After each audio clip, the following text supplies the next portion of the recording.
Hey everybody, what's going on, and welcome to Guns N' Roses Central. And with the year wrapping up, I want to take a look at the top 5 things that were a big disappointment to Guns N' Roses fans this past year.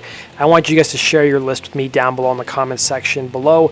I'll also be doing a top 5 things that were not a disappointment to Guns N' Roses fans for the year as well as doing a recap of the full year. So number 1 on my list, not in any particular order guys, of importance. So number 1 was the Apollo gig. We were all excited leading up to the 30th anniversary of Appetite for Destruction that something big was going to happen. Sure enough, we thought that they were going to do something in LA, and we were getting ready to book flights to LA.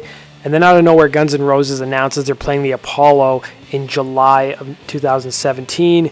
And we thought, okay, they're going to be honoring Appetite. They're going to be bringing maybe Steven Adler on stage. Who knows, maybe Izzy will make an appearance.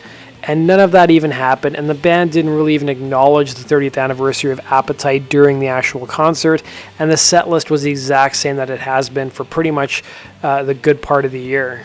So the only positive thing to actually come out of the Apollo gig was that we finally got some soundboard audio from, I think it was the first gig we actually got soundboard audio from. Everything else we've seen on YouTube has basically just been cell phone footage. Number 2, now this is something that I was really excited about, as well as a lot of fans when it was first announced. So Guns N' Roses were going to be getting their exclusive radio channel on SiriusXM radio, and it ended up being extended by a few weeks due to popular demand. Although I gotta say, it was a huge letdown. There was supposed to be Guns N' Roses rarities, there was going to be bands that influenced GNR, and bands that GNR toured with as well. And while those were technically 2 of the 3 things were there really were no rarities. The only thing that people really hadn't heard before was the soundboard audio from the Coachella show that Guns, or the Coachella shows that Guns did back in 2016.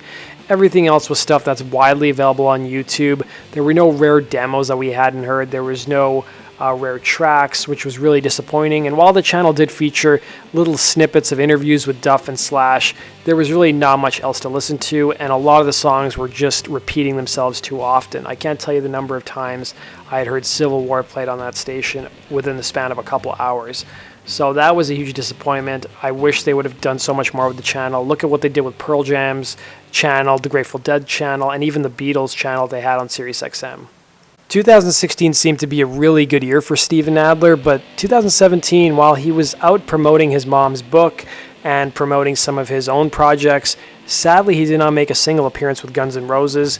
And what was even more disappointing is in some of his interviews, it seemed like behind the scenes he wasn't really even talking with Axl. He revealed that he only talked to Axl for 10 seconds, and then he wanted to play more than just 2 songs. One of the gigs that Steven showed up at, he wanted to play more than 2 songs, and he started to play the next song, and they just turned the power off and basically told him to get off stage. And as a fan who really is not a fan of Frank's drumming, it was really disappointing to see Steven not make another appearance.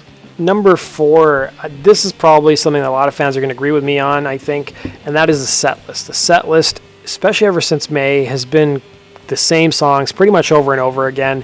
They have thrown in some more Chinese Democracy songs, they have thrown in a few covers here or there, but for the most part we're getting the same songs night after night. And why is Black Hole Sun still on the set list? Like, they do a great cover version of it, but I'm paying $200 for a ticket to hear Guns N' Roses songs, not a cover band. And it's such a shame that they're not bringing out more songs from the Illusions records, or maybe even bringing up a song from the Spaghetti Incident other than the ones that Duff sings. And finally, number 5, this kind of goes in with my number 4. I really wish that Guns N' Roses would have done a Tom Petty tribute, considering they did a tribute to pretty much every other singer who passed away. But Tom Petty wasn't really even mentioned, which is such a shame considering Axl performed with him on 2 separate occasions. And maybe we'll see it next year, but I think that's pretty doubtful. So that does it for my top 5 worst Guns N' Roses moments of 2017. I could have made a list of probably another 15 if I wanted to, but those are just my top 5. Let me know your list down below, guys. We'll be back tomorrow with the top 5 Guns N' Roses moments of 2017, just to even things out. Thanks for watching, guys. Make sure you hit the like button. Be sure to share this video, and be sure to visit my blog at gnrcentral.com for the latest GNR news. And be sure to subscribe if you love Guns N' Roses just like me. Take care.